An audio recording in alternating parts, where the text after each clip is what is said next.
Fin de semana se han producido varias noticias en torno a la reforma a la salud, en materia técnica, en materia política. Anoche el Ministerio emitió un comunicado donde dice que explica las adendas, las enmiendas que habían sido radicadas el martes en la noche, luego de la discusión en la que se votó negativa la posibilidad de archivar el proyecto del gobierno, en donde habla de los cambios. El gobierno anoche explica cuáles serían los dientes que le daría la Superintendencia de Salud, de qué manera se podrían dar algunas facultades al presidente de la República para avanzar en modificaciones y transformaciones sobre la capacitación de especialistas. No habla el comunicado sobre los cambios en los puntos que hoy tal vez están más en discusión con los partidos políticos que forman parte del pacto histórico o de la coalición de gobierno mejor y que no son del pacto histórico, como el Partido Conservador y el Partido de la U. No dice nada sobre el periodo de transición de las EPS para ser gestoras de salud y vida de 2 años. No habla nada de la UPC, de la unidad de pago por capitación. No habla nada de los fondos regionales, que son los puntos más complejos en medio de esta discusión. El representante de la Cámara, Alfredo Mondragón, es el coordinador ponente de esta reforma en la Comisión Séptima de la Cámara. Doctor Mondragón, buenos días. Buenos días a toda la audiencia y a ustedes. Doctor Mondragón, ¿por qué no se ha accedido a buscar salidas a las diferencias que hay con los partidos políticos? Los temas de los que hemos hablado seguramente pues generan apoyo de la totalidad de la población porque son fundamentales para la defensa de muchos derechos, pero los temas gruesos o los temas controversiales no son abordados. ¿Qué va a pasar con esos puntos en los que no hay acuerdo? No, por el contrario, hay acuerdos principales en la reforma a la salud y por eso hace varios meses hubo una reunión de presidentes de partidos con el presidente Gustavo Petro y manifestaron los puntos medulares de la reforma a la salud, en los cuales estamos de acuerdo todos. Uno de ellos es que va a haber administración pública de recursos públicos, que va a haber unos recursos reales, verdaderos, no en papel, atención primaria en salud. Todo esto va en función de que nosotros no podemos dejar que los recursos públicos de la salud sigan yéndose a la ineficiencia administrativa ni a la corrupción, como ha sucedido durante estas 3 décadas. Son elementos de acuerdo principales que nos permite a nosotros mantener una postura como coalición de gobierno frente a una reforma a la salud. Hemos dicho ahí es que no lo podemos engañar. Esto no es una reforma simplemente para cambiarle el nombre a las EPS y que sigan haciendo lo mismo. Como les acabo de decir, si hay un acuerdo principal que hay que hacer administración pública de los recursos públicos, EPS cuando pasen a gestoras pueden estar haciendo lo mismo porque si no simplemente cambiamos el nombre de antes. En ese sentido, lo que no hemos puesto de acuerdo, cuáles van a ser las funciones de las gestoras o en estas funciones de administradoras de parte del sistema. Va a haber una administración mixta, administración a través de entidades a través de entidades públicas y una administración privada a través de gestoras. Esos son acuerdos principales. En este caso, yo creo que el mensaje al país tiene que ser el siguiente. Es importante escuchar a nuestros colegas, a nuestros dirigentes de partidos. Principalmente hay que escuchar al pueblo colombiano. Nosotros no podemos traicionar al pueblo colombiano que quiere cambios y que le salgamos nosotros con el cuento que solamente le cambiamos el nombre a la EPS. Eso sería una traición al pueblo colombiano. Sí, doctor Mondragón, cuando usted dice que el pueblo colombiano quiere cambios, ¿qué cambios quiere el pueblo colombiano? Porque veo encuestas en donde la mayoría de los encuestados no están de acuerdo, por ejemplo, con la eliminación de las EPS. Pues 60%, por ejemplo, en las encuestas recientes. O no están de acuerdo en su mayoría con que se elimine completamente el sistema actual y se genere uno nuevo como se pretende con la reforma. Entonces quisiera saber de dónde surgen los datos que usted nos da en el sentido de que señala que los colombianos quieren un cambio radical en la reforma del sistema de salud. Yo no he planteado ahora que quiero un cambio radical. A menos de que se entienda por radical, hacer cambios de raíz, que yo sí creo que eso busca la población, que no sigan habiendo una especie como de paños de agua tibia. Sí, pero digamos, para ponernos de acuerdo, doctor Mondragón, la reforma a la salud que plantea el gobierno del presidente Petro sí genera, y no porque signifique el nombre de un partido, un cambio profundo y total desde el origen de lo que significa hoy la salud en Colombia. Y por eso le pregunto de dónde surgen los datos que respaldan supuestamente que la mayoría de los colombianos quieren eso, cuando las encuestas parecieran indicar lo contrario. Las encuestas que han venido sacando, de incluso hace meses, cuando hacían las preguntas a la población, le hacían preguntas EPS como si fueran IPS. Es parte, digamos, de un arreglo institucional un poco confuso, porque la gente cree que quien atiende a la población es la EPS, quien atiende a la población es la IPS, sea la clínica. En este caso hay una confusión muy grande y por eso dentro de las mismas encuestas uno puede revisar que hay esa confusión y por eso le conceden a las EPS el que no asume como atender a la población. Pero lo otro, las principales quejas que hay de la población es sobre barreras de acceso por la vía de autorizaciones. Entonces se inventaron el instrumento de las autorizaciones supuestamente porque es una forma muy inteligente de controlar el gasto, es decir, para que el gasto no se exagere en salud. Ellos protegen los recursos públicos para que alcance para la población. Pues claro, ¿cómo no van a alcanzar? Que hacen es negarle a la población la atención en la cita de manera a tiempo, la cita con el especialista, lo de los medicamentos. La gente no lo quiere. De eso es que sistema que entre el 1999 y 2021 se presentaron en Colombia más de 8.400.000 tutelas, de las cuales 2.400.000 eran reclamando el derecho a la salud. El año pasado, 2022, hubo más de 1.200.000 PQR, de las cuales el 35%, es decir, más de 400.000 personas, riesgo su vida. Eso significa que hay un reclamo muy fuerte, y cuando vemos la ubicación de esas PQR, están primero en Bogotá, en Antioquia, están en Atlántico, están en el Valle del Cauca, es decir, están en las zonas urbanas, que la población está más inconforme en las zonas rurales. Sí. Pero imagínense, la gente en las zonas rurales es bastante difícil que presente una tutela o que presente una PQR, es decir, de lo que pasa en las zonas urbanas, en las grandes ciudades.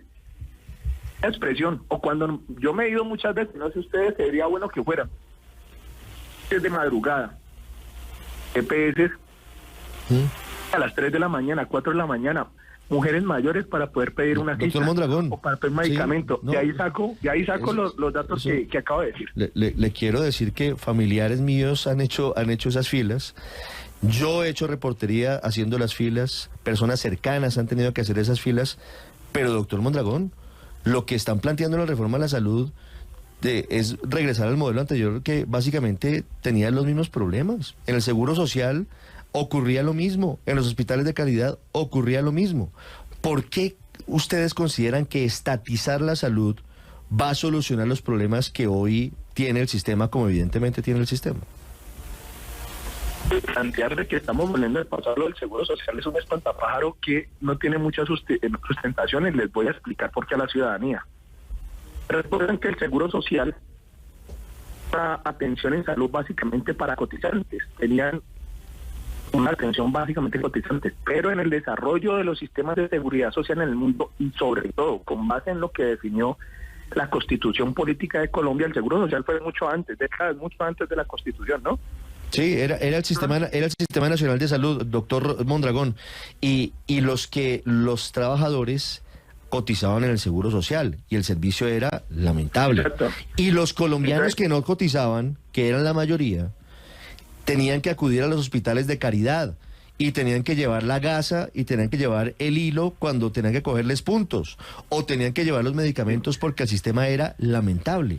¿Eso no les demuestra a ustedes que la estatización de la salud ya fracasó y no vale la pena repetirlo? Las EPS le terminaron repitiendo lo peor de esas épocas pasadas del Seguro Social. Las personas reclamando porque no pueden ni siquiera llevar la gasa, ni siquiera los atienden, es mucho más grave. Sí. El pico de la población es que en la Constitución... ¿En qué casos? En hospitales públicos, seguramente, doctor Mondragón. La mayoría, acuérdate que de los prestadores están en clínicas privadas a través de EPS privadas. Hay una especie de espantapájaros explicar el tema de lo público como de la insatisfacción, pero recuerden que los hospitales públicos hoy dependen de que las EPS le entreguen los recursos. Sí. ¿Y el ADRES sí está siendo puntual en el giro a las EPS para que a su vez les paguen a las IPS? Los datos que hay hoy, el ADRES está pagando puntual y las EPS están acumulando más de 16.6 billones de pesos de deuda de los últimos años. Imaginen, no es solamente en los últimos meses, en los últimos años. Las EPS dicen lo contrario, representante, y dicen que el ADRES está tardando demasiado en hacer los giros y por eso ellos no están girando las IPS.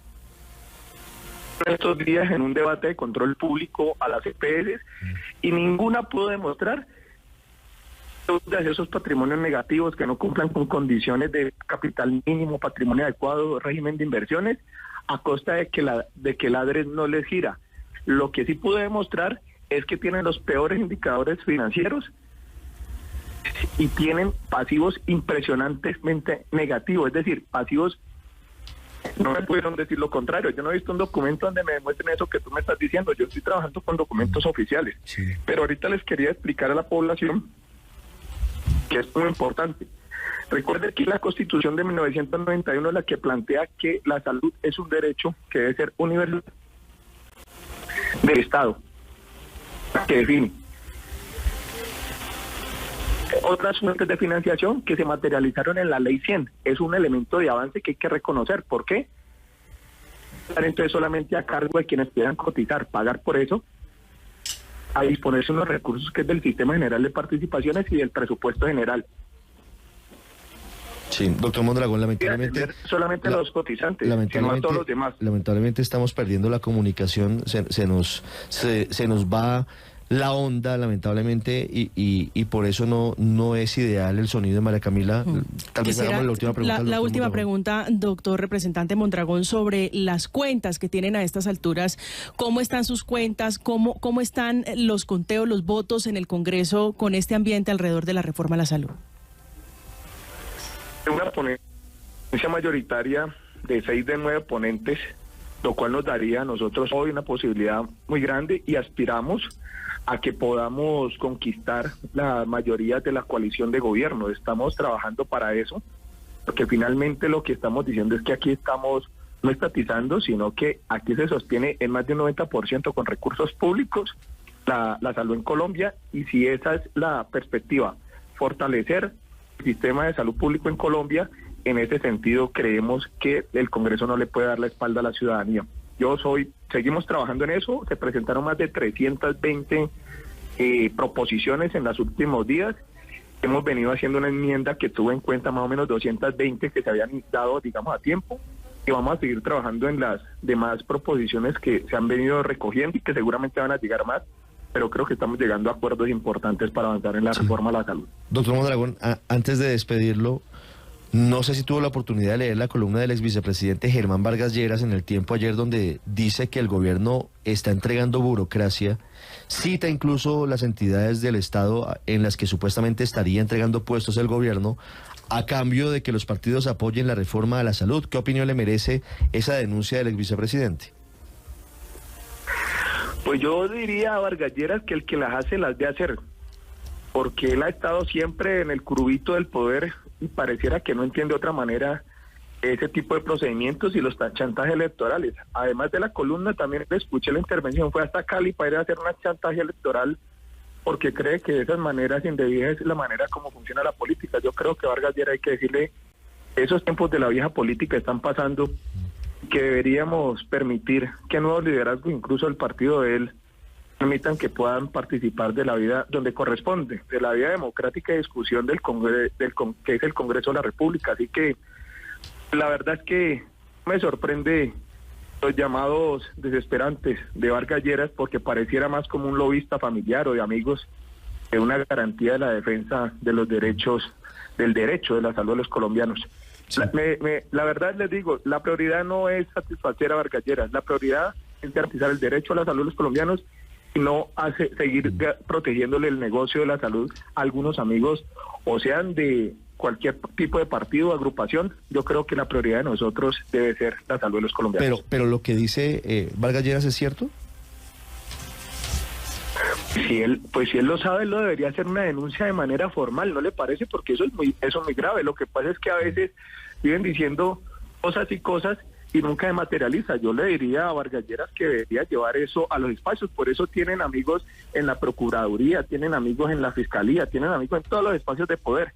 Me parece muy raro que una persona de tanta trayectoria, líder político de tanta trayectoria, pretenda simplemente hacer un chantaje por la vía de un artículo en un periódico y no se disponga a hacerlo en donde corresponden las autoridades que además gozan de mucha amistad en esas instituciones que acabo de mencionar. Sí, pero obviamente ahí tendría uno que entrar a valorar si eso no es un delito, porque en ese mismo sentido, doctor Mondragón, podríamos poner en la balanza la petición de renuncia que hizo el presidente Petro de los cargos que tienen los partidos como la U y los conservadores y los liberales en el gobierno.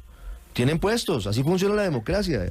Algo que tanto criticaban ustedes cuando eran oposición y que hoy pareciera que están aplicando. No, lo que pasa es que lo está poniendo como algo indebido. Y si es algo indebido, entonces que lo lleve a los espacios institucionales de sus amigos de la Procuraduría y de la Fiscalía. Pero la entrega de puestos, la entrega de puestos y de mermelada ha sido la forma en la que ha funcionado la política en este país y seguramente en muchos países del mundo. Ustedes cuando eran oposición decían que iban a llegar al poder para cambiar ese modelo de funcionamiento del Estado. Hoy, con la petición de renuncias y con los puestos que tienen los partidos en el gobierno, y con lo que denuncia el ex vicepresidente Vargas Lleras, ¿no queda sobre el tapete que el gobierno está haciendo lo mismo que tanto criticó cuando era oposición? No, mira, yo lo que estoy convencido es que si uno participa, la obra de un gobierno debe tener responsabilidades de gobierno. Eso no es para llenarle el bolsillo a alguien ni para favorecer los contratos de algunos amigos. Así es que ha operado la política y lo que se debe lograr es que la política no siga en función de eso. Es decir, se va a participar de una obra de gobierno es para que participen personas no solamente con las capacidades técnicas, profesionales, sino con toda la moralidad y la ética en esos cargos públicos.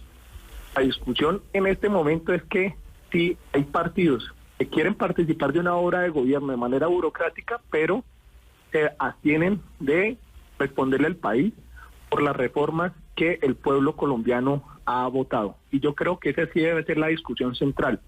Más allá de las suspicacias del doctor Vargas Lleras, que como digo, el que las hace las debe hacer, si él le parece que funciona la democracia o funciona el Estado de esa manera, que es darle participación burocrática para que otros se llenen los bolsillos, haciendo del Estado un gran fortín, yo creo que en eso sí está equivocado. Yo particularmente no tengo ninguna responsabilidad política en dirección a algún espacio y eso no me libera a mí de la responsabilidad de contribuir con las reformas del gobierno.